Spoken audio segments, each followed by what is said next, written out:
আমরা যেটা চেয়েছিলাম যে এত বড় একটা পরিবর্তনের পরে আমাদের মধ্যে একটা গুণগত পরিবর্তন আসবে, কিন্তু সেটা আসে নাই। খুব সহসাই আমরা বিভক্তি আচরণ করছি। আপনি মজার ঘটনা দেখেন, আপনারা হয়তো দেখেছেন বিভিন্ন জায়গায়, সৌরভ ভাই তো আরও ভালো দেখার কথা, সেটা হচ্ছে সচিবদের কে কোন দল করে, কোন পার্টির লোক, এটা নিয়ে ইতিমধ্যে একটা আলোচনা শুরু হয়েছে, তালিকা হয়েছে। আচ্ছা এখন দেখেন, মানে আমি খোলামেলাই বলি, ধরেন বিএনপি আর জামাত নিয়ে একটা ঝগড়া চলছে যে বিএনপির সচিব বেশি, জামাতের সচিব কম। আচ্ছা ধরেন আওয়ামী লীগ যখন চাকরিচ্যুত করেছে তখন কে বিএনপিকে জামাত বলতে করে না, একসাথেই তো করেছে। বিএনপি জামাতের সবাইকে একসাথেই বহিষ্কার করেছে, একসাথেই বাদ দিয়েছে। এবং এই যে পুলিশে বিএনপি জামাতপন্থী লোক বা অ্যাডমিনিস্ট্রেশনে বিএনপি জামাতপন্থী লোক যারাই বলেন, এরা সবাই কিন্তু গণ অভ্যুত্থানের পক্ষে ছিল, সবাই এক পক্ষ ছিল। এই এক পক্ষের লোকেরা একসাথে লড়াইও করেছে, একসাথে বঞ্চিতও হয়েছে, কিন্তু এখন এসে তারা আবার নিজেদের মধ্যে ভাগাভাগি হয়ে যাচ্ছে। তো এই জায়গাটায় মানে মনে হচ্ছে যে আমরা খুব দ্রুত পুরানো রাজনীতি, পুরানো বিভেদের জায়গায় যাচ্ছি। বিএনপি জামাতের আচরণ দেখেন, কেউ দেখলে বিশ্বাস করবে যে 15 বছর বা 20 বছর ধরে তারা একসাথে ছিল, একসাথে নির্যাতিত ছিল, একসাথে জেলখানায় ছিল, একসাথে তারা আন্দোলন করেছে, সংগ্রাম করেছে, রাস্তায় রুটি ভাগাভাগি করে গ্লাসের পানি ভাগ করে খেয়েছে, তারপরে আপনার একসাথে মার্কা নিয়ে ইলেকশন করেছে। কেউ বলতে পারবে, বুঝতে পারবে এত হিংস্রতা আচরণ, একজন আরেকজনের প্রতি যে কটু ভাষা ব্যবহার করছে। ইভেন ছাত্রদের ব্যাপারেও আপনি দেখেন যে যাদেরকে আপনি বুকে পিঠে রেখেছেন, আগলে রেখেছেন, কালকে দেখলাম যে জামাতের সেক্রেটারি বলছেন যে পিতৃত্ব সুলভ একটা দাবি উনি করেছেন যে আমরা পিতা পুত্রের মতো সম্পর্ক। তো পিতা পুত্রের মতো সম্পর্কের জায়গাটা ঘাটতিটা হলো কেন? কার দোষ? ছেলেদের দোষ না পিতাদের দোষ? আমি বারবার এটা বোঝানোর চেষ্টা করেছি যে দেখেন এই জেনারেশন, এরা একটা নতুন জেনারেশন, এদের সাথে আপনাদের বিরাট গ্যাপ আছে।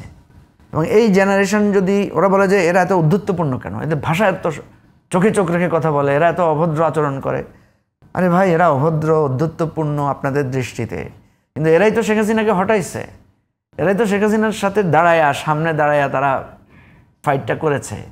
তো তখন তো আপনি ওদেরকে ওই উদ্ধত্তকে সাপোর্ট করেছেন, তখন তো আপনার কাছে মনে হচ্ছে এই ধরনের দুর্বিনীত লোক দরকার আপনাদের। এই জন্য তো সব চাচা, খালু, মামা, বাবা যারা ছিলেন সবাই পিছনে এসে দাঁড়িয়েছেন এবং কখনোই তো ওদের নেতৃত্বকে চ্যালেঞ্জ করেন নাই, ওদেরকে শুধরে দেওয়ার চেষ্টা করেন নাই।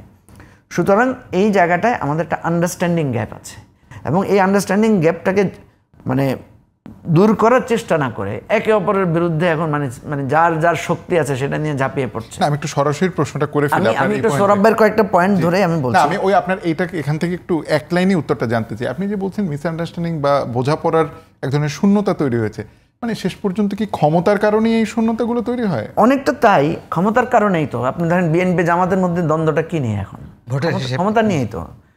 তাহলে এতদিন যে তারা বলেছিল তারা নিপীড়িতর পক্ষ হয়ে ঐক্যবদ্ধ হয়েছে, না, এটা একটা ভুল কথা ছিল।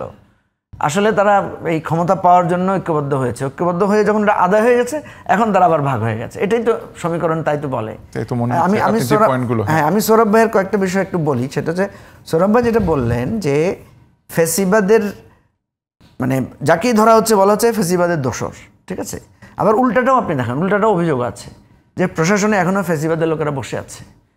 প্রশাসনে বহু জায়গায় মামলা যেগুলো হয়েছে আপনি দেখবেন বেনামি মামলা হয়েছে, মানে নির্দোষ লোকদের নামে মামলা হয়েছে। আবার মানে যারা আওয়ামী লীগ, ছাত্রলীগ, যুবলীগের লোক গ্রেফতার হয়েছে তারা ছাড়া পেয়ে গেছে। এবং এই আওয়ামী যুবলীগের যারা বিভিন্ন ধরনের অকারেন্সের সাথে জড়িত তারা কেউ বিএনপিতে যোগ দিচ্ছে, কেউ জামাতে যোগ দিচ্ছে, কেউ এনসিপির কমিটিতে ঢুকছে, এটাও তো আমরা দেখতে পাচ্ছি। এবং আপনি দেখেন সচিবালয়ে গেলে আপনি প্রচুর অভিযোগ পাবেন যে আওয়ামী লীগের সময়ে যে সমস্ত কন্ট্রাক্টররা কাজ করেছে তারা এখনও কাজ করছে, যে সমস্ত সাপ্লায়াররা কাজ করেছে এখনও তারা কাজ করছে। এখানেও এক ধরনের মানে ট্রানজ্যাকশনের ব্যাপার আছে। সুতরাং এখানে যে একেবারে আওয়ামী লীগ নিশ্চিহ্ন হয়ে গেছে, আওয়ামী লীগ নাই তা না। নাহলে আওয়ামী লীগ প্রতিদিন মিছিল করে কাকে নিয়ে? প্রতিদিন তাদের তো নানা কথা আমরা শুনতে পাই। তারা এত আস্ফালন, এখনও এত মানে অহংকার নিয়ে, এত মানে হিংস্রতা। আপনি সোশ্যাল মিডিয়াতে দেখবেন হিংস্রতা কাকে বলে। আমি আমার মানে প্রথম আলোতে আমার একটা নিউজ ছাপা হয়েছে, আমি দেখলাম নিচে দিয়ে যাচ্ছে তাই গালিগালাজ, যাচ্ছে তাই হুমকি।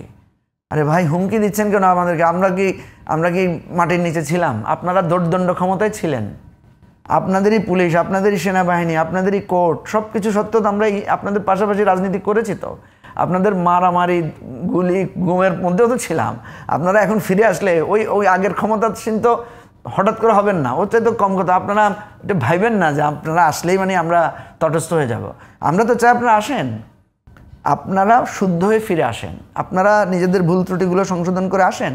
আপনারা তো আমাদের ওই যে আমাদের জামাতের এক নেতা বলেছিল না, ওই মুদ্রার এপিটোপিট, হিন্দু মুসলিম মুদ্রার এপিটোপিট। আমাদের এখানে আওয়ামী লীগ, জামাত, বিএনপি সবই তো আমরা বাংলাদেশি, ঠিক না? এখানে তো কেউ এখন তো কোনো হানাদার নাই, আমরা নিজেরাই হানাদার হয়ে বসে আছি এখন। সুতরাং এইটা যতক্ষণ পর্যন্ত উপলব্ধি না আসবে, আমার ভুলটা আমি বুঝে এসে আমি যদি একটু মানে সোভার ওয়েতে সেটাকে কারেকশন না করি, হুমকি ধমকির রাজনীতি দিয়ে তো হয় নাই, একজন আরেকজনকে মেরে কেটে তো শেষ করতে পারি না। আমাদের দেশে কি মৌলবাদীরা নাস্তিকদেরকে কেটে শেষ করতে পারছে? না নাস্তিকরা মৌলবাদীদেরকে দৌড়াইতে পারছে, না সেকুলাররা মানে মৌলবাদীদেরকে হারাইতে পারছে। আমরা তো কেউ কাউকে হারাইতে পারি নাই, বরং হারাইতে যাইয়া সবাই শক্তিশালী করেছে। আপনি দেখেন আওয়ামী লীগের আমলে জামাতের উপরে যত নির্যাতন হয়েছে, জামাত আরও বেশি শক্তিশালী হয়েছে। আওয়ামী লীগের আমলে বিএনপিকে যতবার ভাঙার চেষ্টা করা হয়েছে, বিএনপি আরও বেশি ইউনাইটেড হয়েছে। তাহলে এটা তো ভুল পলিসি ছিল। এই কথাটাই যতক্ষণ পর্যন্ত উপলব্ধিতে না আসবে, ততক্ষণ পর্যন্ত এই যে বলছেন আপনি এত কিছুর পরও মানে প্রতিদ্বন্দ্বিতার জায়গায় কেন একজন আরেকজনের সাথে খারাপ কথা বলছে, উপলব্ধিটা আসতে হবে। আমি এই জন্য বারবার বলি, আমাদের কথাগুলোকে অনেকে হেসে উড়িয়ে দেয়।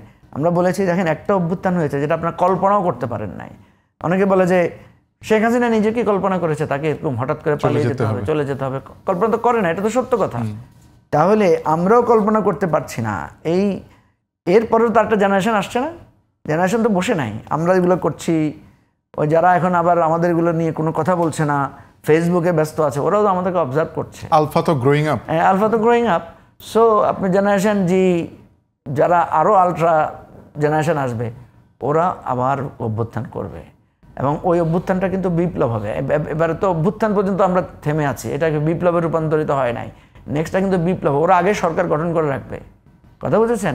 আগেই সব কিছু ঠিকঠাক করে রাখবে, একদম মানে জাস্ট একটা এনে আরেকটাকে বসাই দেবে। কারণ সামনে তো উদাহরণ আছেই।